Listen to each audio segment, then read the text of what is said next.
Hey everybody, just want to do a quick little video on the 22 I picked up, I don't know, probably about a month ago or so. I put probably 500 rounds of 22 through it. It's the Colt Rail Gun. If you're familiar with these, I think even SIG has contracted out to Umarex and Walther. There's all kinds of company stuff going on with licensing the name and putting your name on things developed by other companies, pretty much.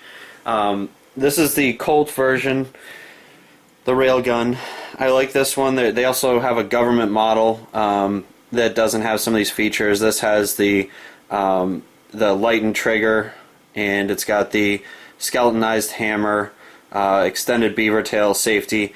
The government model is just a standard 1911 looking 22.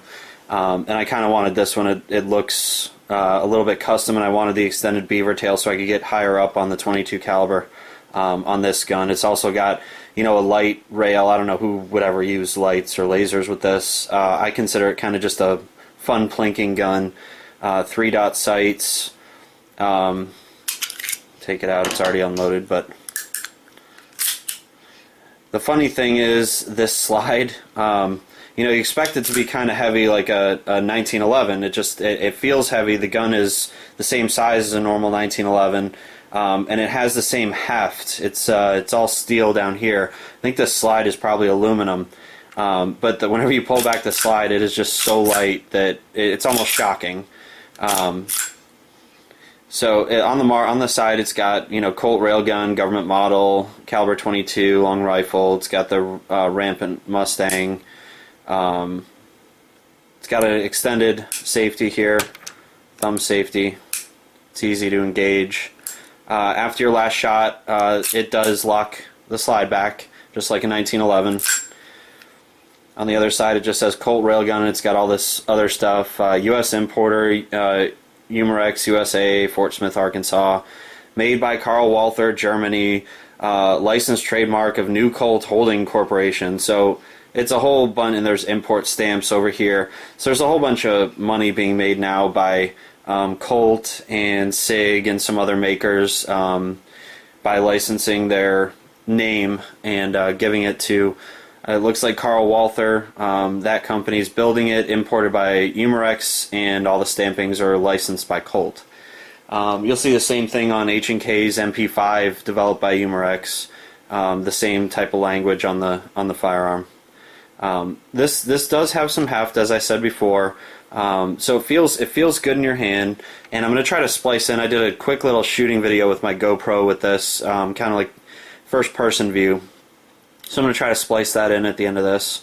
Everything else is just as you'd expect with a 22 rimfire on the internals. Nothing really different. It's a lot of fun to shoot. I can say that. Haven't had any issues with it. Had a couple, as you will with semi-auto 22s, had a couple jams, failures to feed or failure to eject, things like that. But nothing that has thrown me off having a fun day of shooting. So I think I picked this up for 400 or 410, something like that. It's kind of expensive for a 22 plinker, I guess, but you do have the Colt name on it, even though it's licensed trademark of Colt and they just stamp it on there. It's still kind of cool to have it on there. And you do have some of the features that custom 1911s or modified 1911s would have. So trigger pulling, I'm going to dry fire this. I know it's kind of sacrilege to dry fire or rim fire, but trigger pull on this is a little bit tough. It is a little bit tough, but when you're shooting and plinking, you're not really, at least I'm not looking for a really perfect trigger pull. It's just kind of 22 plinking for fun and see if you can hit some tin cans or some clay targets up on a dirt hill. So not that big of a deal for me to have a 1.5 pound, 2 pound trigger pull type of thing on this 22. And other people may think differently, but so I just wanted to bring you that close up real quick, just in case you're considering buying one of these. I'm sure the SIG versions are just the same as this. I don't think they've changed any of the internals or anything like that. So SIG, Colt, take your preference for the markings, but I think they're pretty much the same guns. So hope you like it. Thank you.